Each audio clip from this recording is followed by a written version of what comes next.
Halo guys. Hai semuanya. Halo, welcome to SafeNet Creative Podcast. Woo.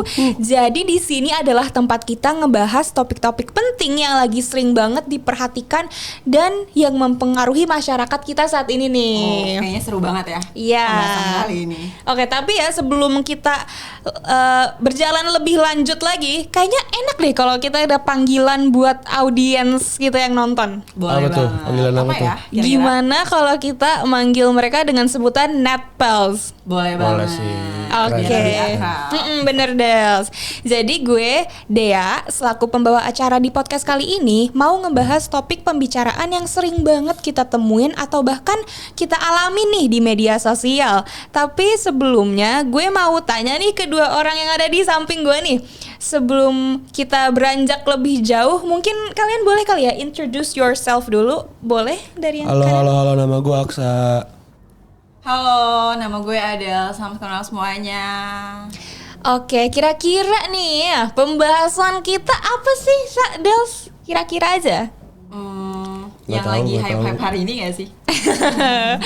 Oke, sebenarnya ya Netpals, pembahasan kita kali ini tuh cukup serius. Tapi kita mungkin ngebahasnya dengan dikemas lebih anak muda gitu Oke, kali ya, Gen lebih Z Gen Z kali gitu ya, kali ya. benar-benar. Oke, nah jadi pembahasan kita kali ini tuh yang nge-concern banyak banget orang, yaitu tentang cyberbullying nih, Netpals. Jadi gue tentunya di sini nggak sendiri, gue bakal ditemenin dua narasumber keren yaitu Aksa dan Adels. Dan mungkin untuk starting point kita di awal banget, gue pengen tahu nih pandangan kalian tentang isu genting satu ini gimana sih? Coba boleh dari Adels deh. Jujur, mungkin topik cyberbullying ini masih jadi topik yang hype banget saat ini karena masih sering terjadi terutama di sosial media sampai detik ini. Dan menurut gue cyberbullying itu adalah suatu tindakan dimana ketika kita bertindak negatif di sosial media orang lain, dan pastinya tentu itu dari pandangan gue, dan pastinya kalian sendiri punya perspektif yang beda-beda dong. Dan menurut kalian sendiri dan dari perspektif kalian sendiri, cyberbullying itu apa sih? Kalau menurut gue Adel ya, cyberbully itu kayak tindakan jahat lah, tindakan yang ngelibatin penggunaan platform digital kayak sosial media. Itu bisa dari pesan, teks, email dengan bentuk-bentuk komentar jahat dan lain-lain gitu loh. Oke, gue setuju banget sama Akso. Tapi for your information nih, So, Dels dan para Netpals sekalian, cyberbully tuh nyatanya ya, gak cuma sekadar komentar negatif di sosial media orang loh, tapi kayak nyebarin rumor atau gosip di sosial media, terus share informasi pribadi orang di sosial media, itu tuh ternyata juga bentuk dari cyberbullying. Ya, setuju. Ternyata banyak ya tindakan cyberbullying itu, ternyata nggak cuma komentar jahat aja di sosial media, tapi ternyata banyak. Dan berarti salah satunya doxing tuh termasuk nggak sih ke tindakan cyberbullying? Doxing tuh termasuk Del. Jadi kayak yang tadi mulai dari doxing, pelecehan, terus penyamaran buat pura-pura nyakitin orang, atau mungkin kita lebih terkenal dengan catfishing ya gak sih? Ya benar-benar. Catfishing, terus juga itu semuanya bentuk dari tindakan cyberbullying. Tapi nih yang bikin ger lagi nih, kalian tahu gak sih kalau di cyberbullying di Indonesia tuh udah keterlaluan sih sebenarnya. Udah too much gitu ya. Bener banget, udah too much. Jadi kemarin gue sempat baca nih, guys, menurut survei yang dilakukan oleh Badan Nasional Penanggulangan Terorisme atau biasa kita familiar dengan BNPT, itu katanya tahun kemarin 2023 sekitar kayak 40% dari total remaja di Indonesia, itu kan banyak banget ya? Yes, benar Iya, banget. dari 40% total remaja di Indonesia itu pernah ngalamin cyberbullying. Oh, miris banget nggak Tapi sih? gue pernah juga tuh lihat beritanya. Sumpah? Berarti sama ya, rata-rata emang sama presentasi pembulian di Indonesia. Karena kalau dari berita yang gue baca tuh, menurut data UNICEF pada tahun 2022 itu ada 45% dari 2.777 anak di Indonesia yang ngaku kalau dirinya pernah menjadi korban cyberbullying. Sumpah, itu banyak banget sih. Itu Ahmad, banyak ya. banget. Gak expect banget ternyata sebanyak itu orang yang kena cyberbullying. Kok bisa sih angka sebesar itu dan orang-orang banyak yang kena cyberbullying? Dan menurut gue karena seurgensi itu tindakan cyberbullying, dan menurut gue itu jadi alasan kenapa podcast ini tuh penting banget. Nah, itulah makanya Dels, hal ini tuh gak bisa dibiarin karena tadi kan kita tahu sendiri kan angkanya sebanyak Benar. itu. Takutnya kalau emang dibiarin jadinya nanti akan keterusan, dan hal ini tuh pasti agak baik dong buat kesehatan mental orang-orang yang ngalamin itu. Tapi nih ya, ngomongin tentang cyberbullying kita. Kalian sebenarnya ada gak sih pengalaman terkait hal itu? Coba deh gue pengen denger. Jujur gue pribadi pernah kena sih, tapi nggak yang gimana-gimana, dan gue nanggepinnya nggak yang gimana-gimana. Mungkin karena orang-orang tuh nanggepinnya beda-beda gitu kan. Bener so. Waktu itu gue posting soal bola gitulah di sosial media Twitter, kayak opini-opini biasa aja, tapi malah kayak di komen-komen sama orang lain kayak sosokan ngerti bola lu, udah lu main gini aja, ini aja, diem aja gitu loh. Dan ya gue nanggepinnya sebenarnya biasa aja, tapi karena itu jujur gue ngerasa kayak males gitu loh, ngedown, dan jadi nggak suka, ya udah nggak mau ngeposting soal bola gitu loh. Iya. Jujur gue juga pernah lagi, karena dulu tuh case-nya sama, bentuknya tuh komentar negatif, dimana dulu tuh gue suka banget posting OOTD, kayak hal-hal yang sekiranya gue suka untuk gue share di sosial media, tapi beberapa postingan tuh kayak ada komen-komen negatif yang komen so iya pede banget dan lain sebagainya, dan gara-gara komen itu tuh gue jadi lebih kayak jarang banget posting di sosial media, dan gue ngerasain banget dampaknya sebesar itu. Rata-rata cyberbullying bentuk komentar negatif tuh sebesar itu di diri gue pribadi. Oke. Kalau lo sendiri nih Dek, gimana? Lo pernah gak sih ngalamin juga cyberbullying? Oke, tapi sebelum gue ceritain pengalaman gue, tapi gue mau ngerespon pengalaman yang kalian udah alamin itu tuh berarti lebih menyerang kepribadian Benar. kalian gitu ya, terus kayak hobi Betul, kalian benar, gitu. benar.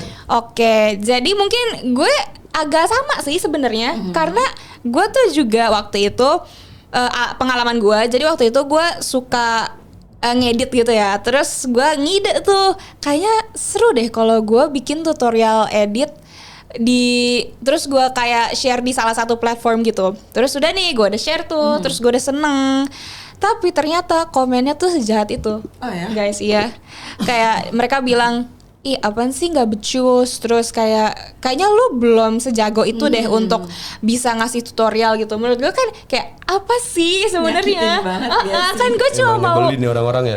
gue kan cuma mau kayak kasih tahu aja apa yang gue udah pelajarin. Terus tadinya gue tuh mikir dengan gue posting ini mungkin gue bakal gain komunitas desain gitu misalnya, ya Tapi kan. malah dapat komen-komen negatif yang justru padahal niat kita baik, tapi malah dapatnya komen yang negatif kayak gitu. Makanya disitulah gue ya cukup terpuruk sih.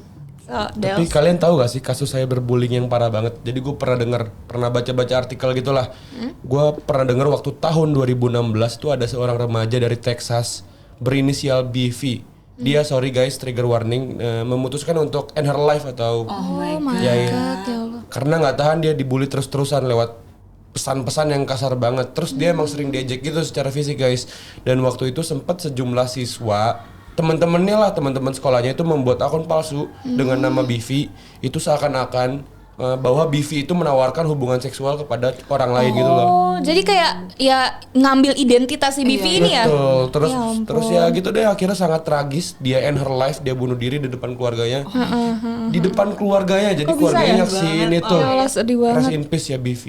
Jujur rest in peace. dengernya tuh kayak tragis banget sumpah Banget, kisahnya. banget. Udah gitu kan jatuhnya kayak orang-orang teman-temannya ini ngambil identitas si BV, pura-pura jadi BV dan bilang si BV ini ngejual diri untuk bisa setiap orang bisa hubungan seksual sama dia, padahal itu bukan dia. Iya. Dan kondisinya dia masih remaja juga nggak sih, dan mentalnya masih lagi ditata, masih belum stabil, dan udah kena cyberbullying kayak gitu, sebegitu tragisnya. Iya, apalagi ya di depan keluarga sendiri. Makanya itu sakit Makanya hati itu, banget itu sih. yang parah banget menurut gue sih. Ya ampun, gue sedih banget sih dengernya.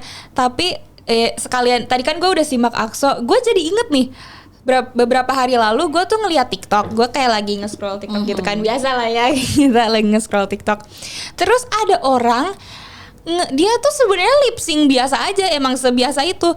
Terus dia kayak nyantumin teks gitu di video dia bilang kayak gini, I'm doing my makeup because relapsing is bad. Terus yang gue tahu dia emang lagi sakit diabetes gitu deh kalau nggak salah ya. Terus mungkin maksud relapse yang dimaksud dia itu hal yang berhubungan dengan penyakitnya itu kali ya, penyakit diabetesnya itu. Karena kan relapse bisa berarti kambuh atau go back to bad habits. Oke. Tapi ada satu komen jahat banget nih yang benar-benar bikin gua kayak nyes gitu, kayak kok lu bisa komen sejahat ini gitu. Dia bilang, what, relapsing from all the junk food you ate? Atau kata dia bisa mungkin artinya kayak going back to the junk food you ate gitu. Padahal bukan itu kan yang dimaksud oleh kakaknya. Jadi emang kakaknya di video tersebut emang terlihat cukup gemuk. Tapi yang gue tahu itu karena dia emang lagi struggle dengan penyakitnya itu. Jadi menurut gue itu orang bener-bener perlu disekolahin sih timingannya. Bener. Jujur kalau misalnya ngelihat orang-orang yang suka komentar negatif gitu, kadang gue mikir kayak kok bisa sih mereka sesantai itu, emang nggak peduli itu ya sama kesehatan mental orang, karena kan komentar negatif kayak gitu bisa berdampak buruk juga kan ke kesehatan mental. Tapi karena orang itu bakal kepikiran banget. Iya. Benar sih dampak cyberbullying itu separah itu, karena orang-orang yang kena, yang jadi korban tuh bakal ngerasa cemas, khawatir, takut, dan nggak pede gitulah. Jadi kayak karena hal-hal komentar negatif tuh diterima di sosial media dan bikin kita tuh jadi takut kan. Jadi kayak banyak banget case di luar sana, jadi mereka jadi korban cyberbullying, bahkan ada yang nyakitin diri, bahkan sampai bunuh diri kayak yang tadi gue cerita. Iya. Emang seserius itu ternyata soal cyberbullying ini, dan menurut gue ini merupakan tindakan yang perlu dan harus banget untuk untuk stop. Benar, setuju banget. Itu, dan setuju. Karena senegatif itu, apalagi karena kita sering pakai sosial media, dan itu menurut gue harus banget di stop sih, dan kita harus bijak sih dalam menggunakan sosial media. Gue setuju banget sama Adel sama Akso. Jadi cyberbully ini emang harus di stop ya, satu kali lagi. Dan titik utama dari pemberhentian tindakan cyberbully ini menurut gue pribadi itu lewat edukasi ya guys sih. Benar. Betul. Kita harus bisa melek akan literasi digital dulu nih, bijak dalam gunain media sosial, dan ngebangun empati sejak dini untuk bisa mencegah cyberbullying ini.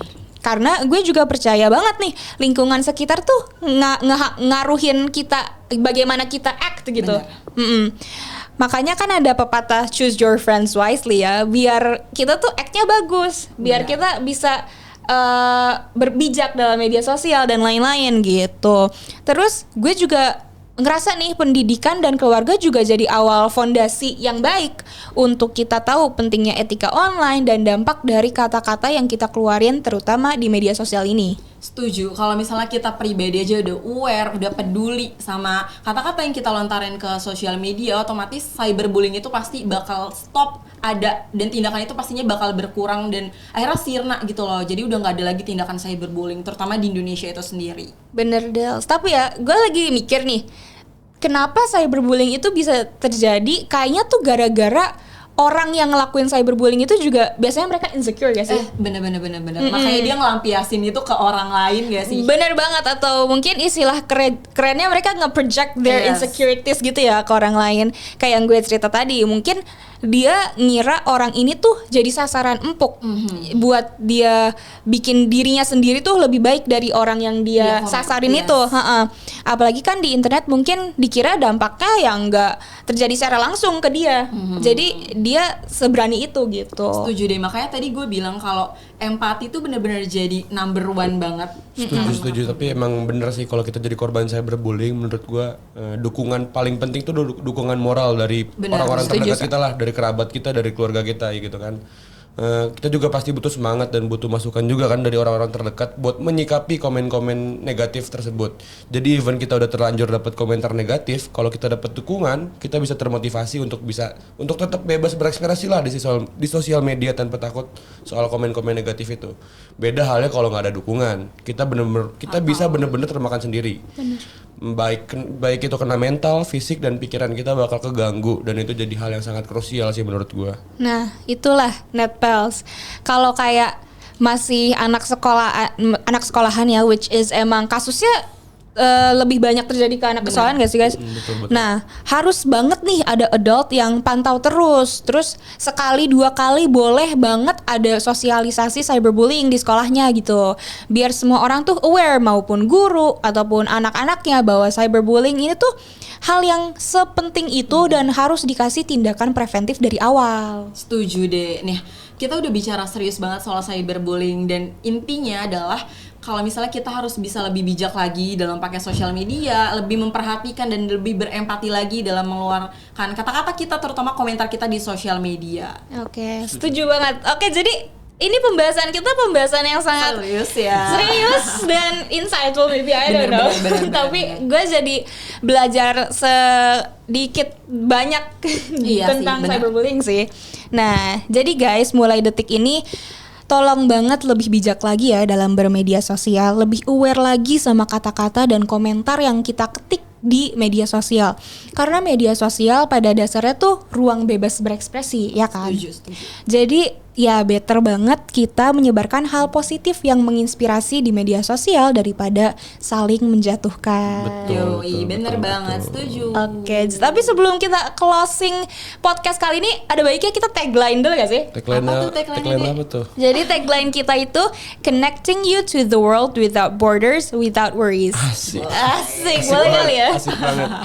Oke, SafeNet Kreatif, connecting you to the world without borders, without worries. Oke guys, dadah. Thank you, Thank you. Netpals.